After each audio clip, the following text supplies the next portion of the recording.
মধ্যপ্রাচ্যের বারুদ ঠাসা আকাশে এখন আরও চরম উৎকণ্ঠা। ইরান এবং ইসরায়েলের মধ্যকার বিধ্বংসী পাল্টাপাল্টি হামলার ধোঁয়া এখনও ভাসছে বাতাসে। ঠিক এই অগ্নিগর্ভ পরিস্থিতির মাঝেই লোহিত সাগরে এক নতুন রণহুঙ্কার দিয়ে বসল শক্তিশালী ইয়েমেনি বিদ্রোহীরা। বিশ্ব বাণিজ্যের অন্যতম প্রধান ধমনী লোহিত সাগরে ইসরায়েলের সমস্ত ধরনের জাহাজ চলাচল সম্পূর্ণ নিষিদ্ধ ঘোষণা করেছে তারা। এই আকস্মিক আলটিমেটাম পুরো বিশ্বকে এক নতুন অর্থনৈতিক ও সামরিক সংকটের মুখে দাঁড় করিয়ে দিয়েছে। টানটান উত্তেজনার এই খবরটি ছড়িয়ে পড়ার পর থেকেই সুয়েজ খাল অভিমুখী লোহিত সাগরের নীল জলরাশিতে এখন কেবলই আশঙ্কা।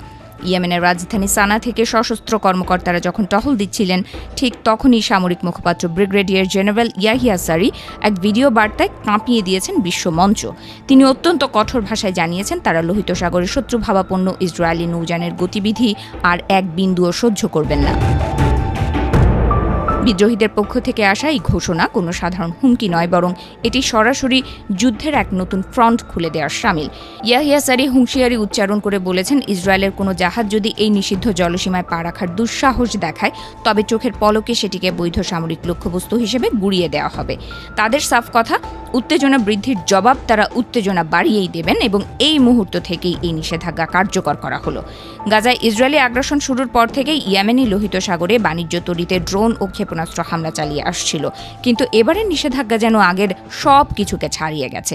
একদিকে যুক্তরাষ্ট্র ও ইসরায়েলের মধ্যকার সংঘাতের জেরে হরমুজ প্রণালী আগে থেকেই অবরুদ্ধ হয়ে স্থবির হয়ে আছে, তার ওপর লোহিত সাগরের এই নতুন নৌ অবরোধ বৈশ্বিক বাণিজ্য ব্যবস্থাকে একেবারে খাদের কিনারায় এনে দাঁড় করিয়েছে।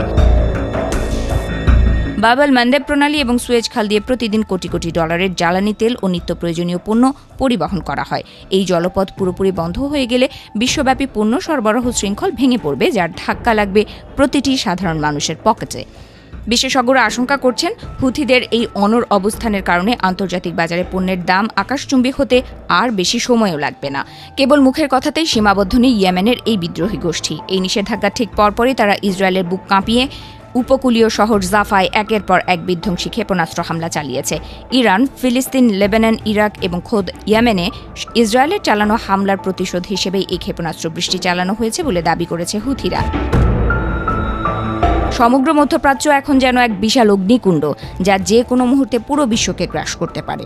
প্রতিরোধের অক্ষ নামে পরিচিত ইরানপন্থী জোটগুলো এখন ইসরায়েলের বিরুদ্ধে একযোগে ঝাঁপিয়ে পড়ার বার্তা দিচ্ছে। লোহিত সাগরের বুকে ঘনিয়ে আসা এই কালো মেঘ শেষ পর্যন্ত কোন মহাপ্রলয়ের রূপ নেয়, সেটাই এখন দেখার বিষয়।